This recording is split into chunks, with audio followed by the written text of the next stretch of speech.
سورۃ البقرہ آیت نمبر ہے 155۔ اللہ تعالیٰ نے اس سے پہلے آیت نمبر 54 میں ہمیں شہیدوں کی زندگی کے متعلق تھوڑا سا تعارف دیا تھا، اور یہ بھی کہ جو رب کی راہ میں مارے جائیں ان کو شہید کہو، مردہ نہ کہو،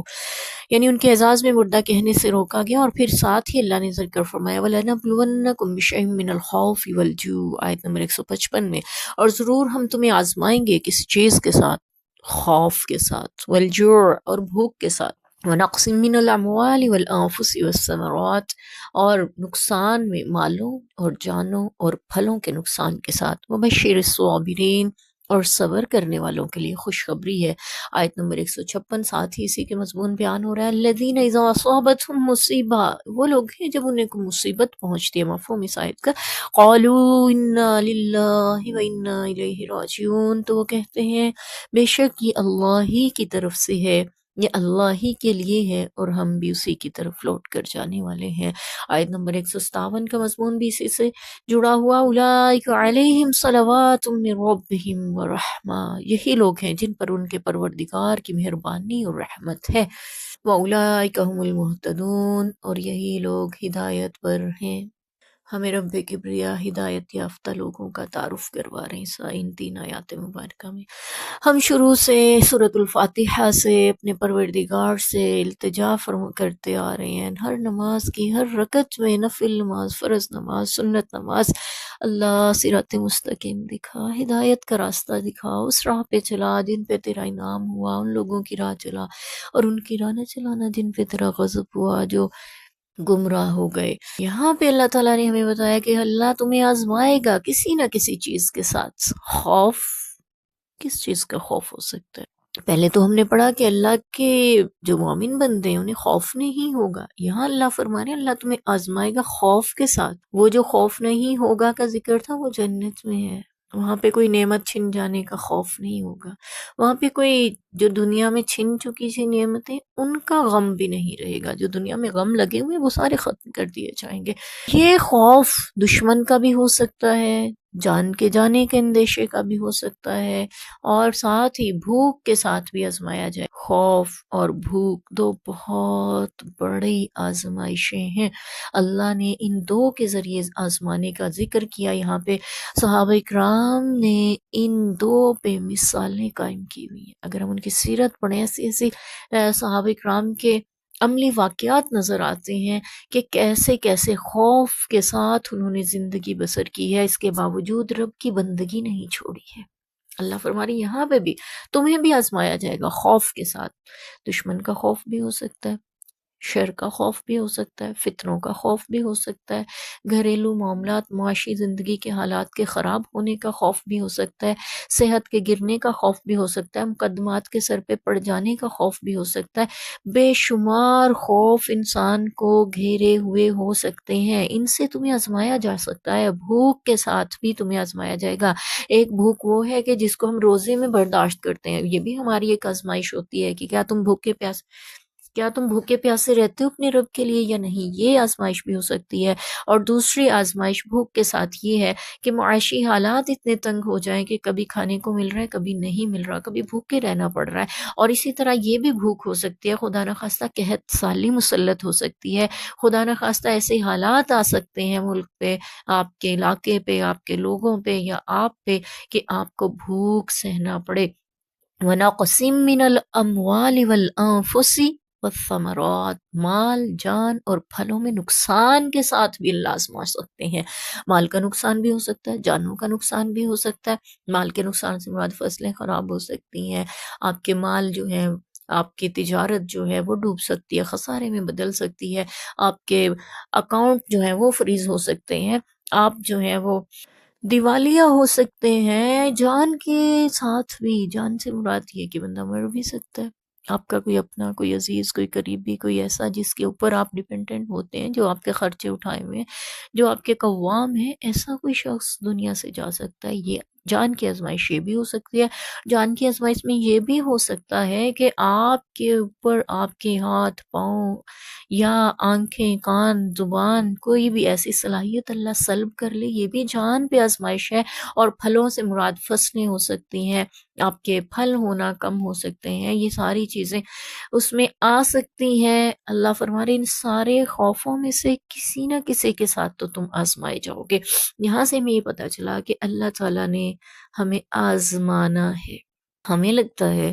کہ صرف کمیاں ہی آزمائش ہیں۔ یاد رکھیے گا کہ اگر کسی کے پاس دولت ہے تو دولت کا ہونا بھی آزمائش ہے، عہدہ چودراہٹ ہے تو اس کا ہونا بھی آزمائش ہے کہ اس میں آپ کا رویہ کیسا رہتا ہے۔ لیکن اس کو ہم آزمائش اس لیے نہیں سمجھتے کہ وہاں معاشی طور پہ انسان خوشحال ہوتا ہے، لوگوں کی نگاہ میں قدر اور عزت رہتی ہے، لیکن اگر بھوک اور خوف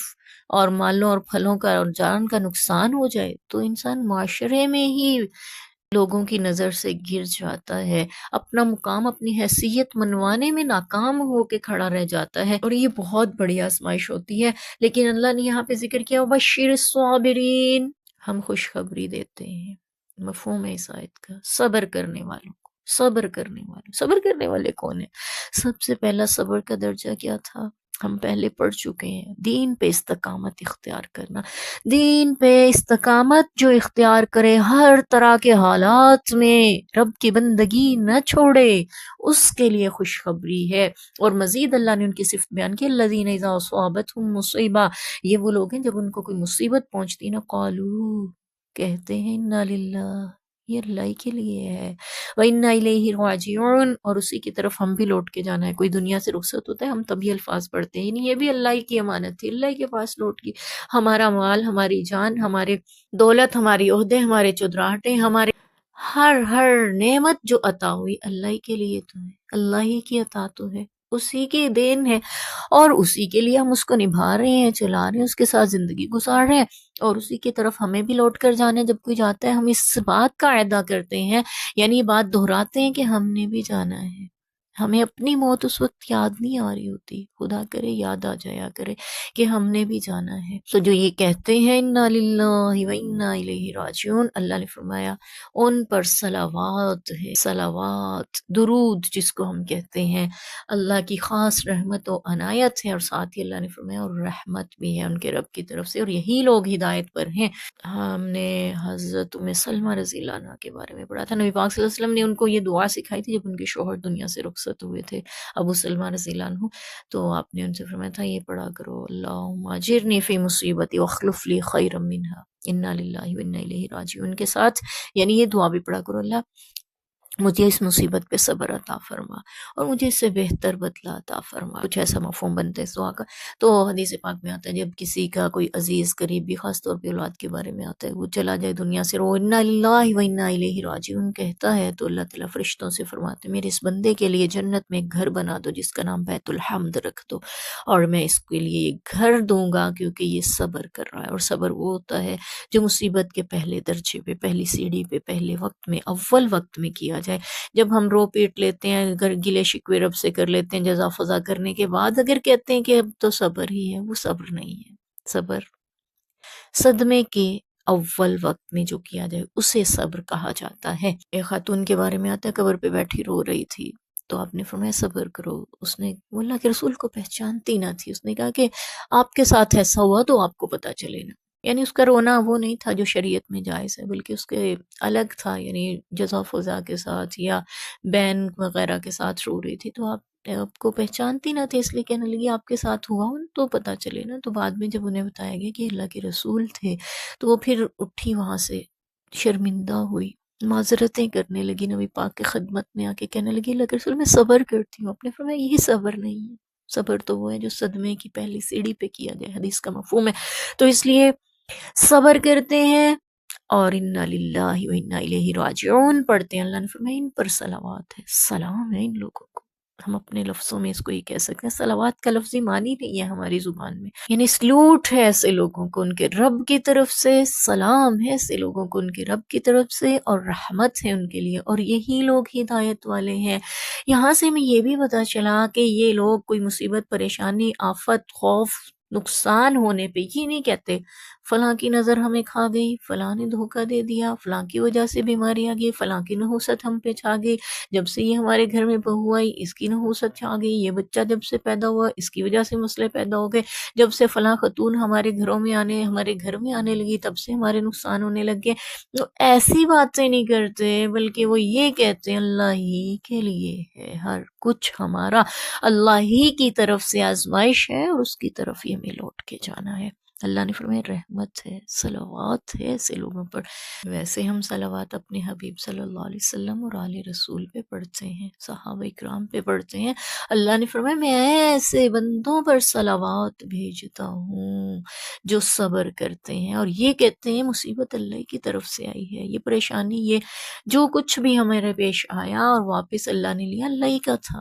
ہم بھی اسی کے ہیں، ہمارا سب کچھ بھی اسی کا ہے۔ جو ایسا کرتے ہیں عملاً بھی اور کہتے بھی ہیں زبان سے، تو پھر اللہ نے فرمایا ان پہ صلوات ہے، ان کے رب کی طرف سے رحمت بھی ہے، اور یہی لوگ ہدایت والے ہیں۔ اللہ ہمیں بھی ہدایت والوں میں شامل فرما دے، اللہ ہمیں بھی جزا فضا کرنے سے بچائے، گلے شکوے کرنے سے بچائے، اللہ ہمیں بھی